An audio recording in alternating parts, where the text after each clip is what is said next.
Good morning বন্ধুগণ, সুপ্রীতির চ্যানেলে আপনাদের সবাইকে স্বাগত জানাই।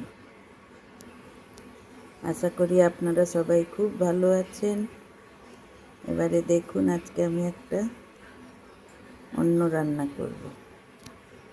এই যে থোড় কাটছি আমি এখন, আর এইখানে রয়েছে থোড় কুচি করে রাখছি। আর এই চালতাটা, এটার অন্যরকম আজকে বানিয়ে আপনাদের দেখাবো। একটু সর্ষের তেল দিলাম। থোড় রান্নাটা সাধারণত সর্ষের তেলেই ভালো হয়।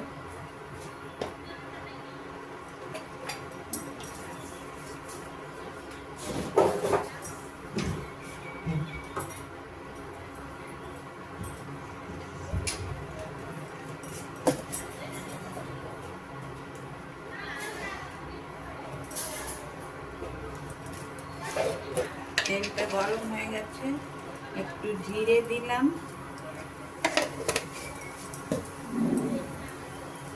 দুটো শুকনো লঙ্কা দিলাম,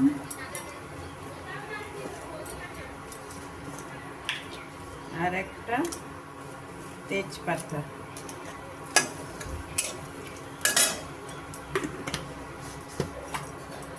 এটার থেকে একটা সুন্দর ভাজা ভাজা গন্ধ ছাড়বে। তারপরে দিয়ে দেবো আলুগুলো।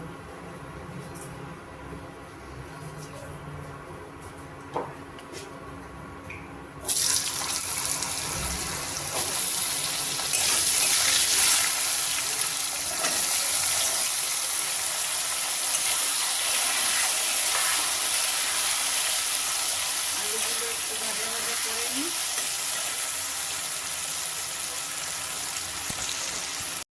এটাতে দেখুন আমি নিয়েছি আদা, জিরে আর শুকনো লঙ্কা। এটা আমি একটু পেস্ট বানিয়ে নিই।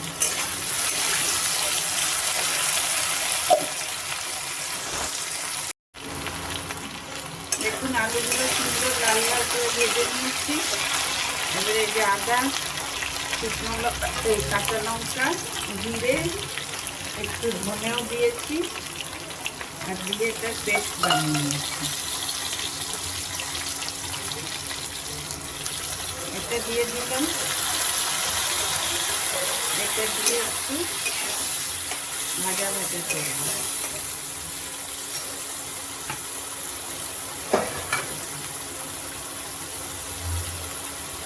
করে আর এখানে দেখুন আমি नारकोल देखो मंगला पूजा का बोले हैं देंगे, बहन को बोल दिए हैं दे देंगे।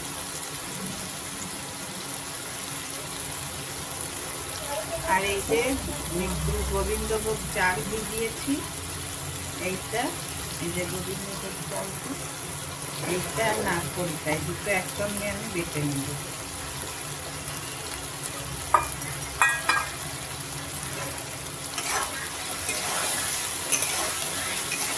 দেখুন আদা জিরে ধনে বাটাটা দিয়ে ভালো করে একটু কষিয়ে নিই।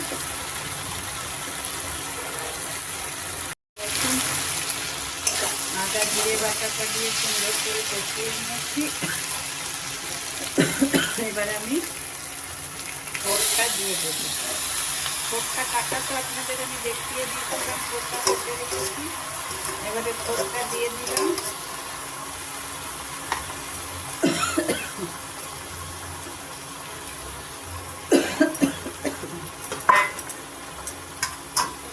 পোরটা আমি একটু হলুদ দিয়ে খালি সেদ্ধ করে রেখেছিলাম। নুন টুন কিছু দিইনি। এবারে এটাতে নুন দেব, একটু মিষ্টি দেব। হলুদ দিয়েছিল, আর হলুদ দেব না, একটু আন্দাজ মতো নুন দিলাম।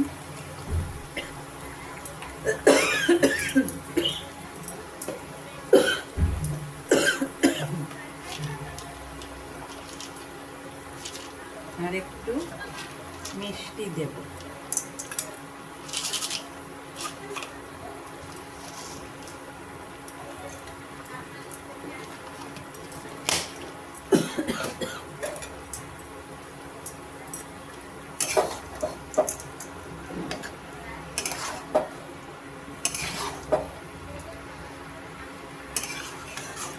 এতে একটু গ্যাসটা কম করে একটু ঢাকা দিয়ে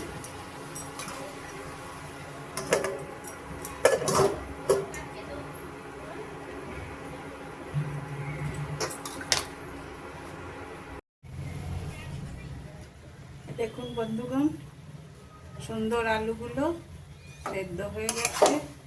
এবারে আমি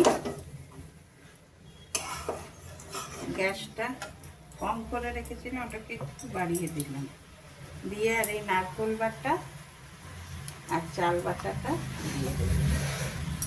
গোবিন্দভোগ চাল বাটাটা দিলে একদম মাখা মাখা হয়, বেশ আট থাকে, আর দ্বিতীয়ত গন্ধটা খুব সুন্দর থাকে।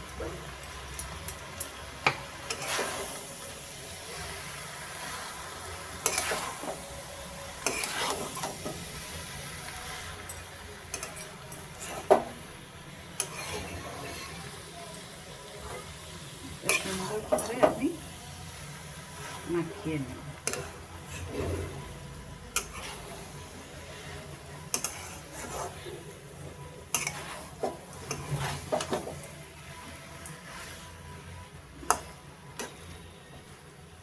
খুব সুন্দর আঠা আঠা হয়েছে।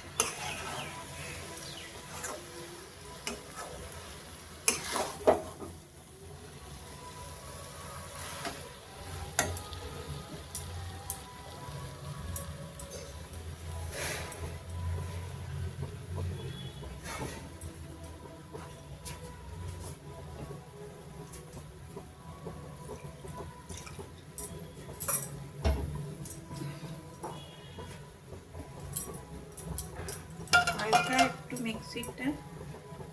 মিক্সির পটটা একটু হালকা জল দিয়ে একটু ধুয়ে এই জলটা একটু দিয়ে দিলাম।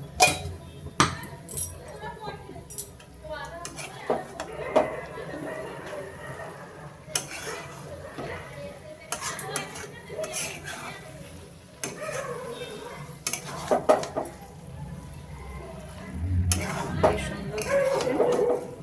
এবার একটু গরম মশলা দেব। ঠোঁটটা এত সুন্দর ছিল, একদম গলে গেছিল।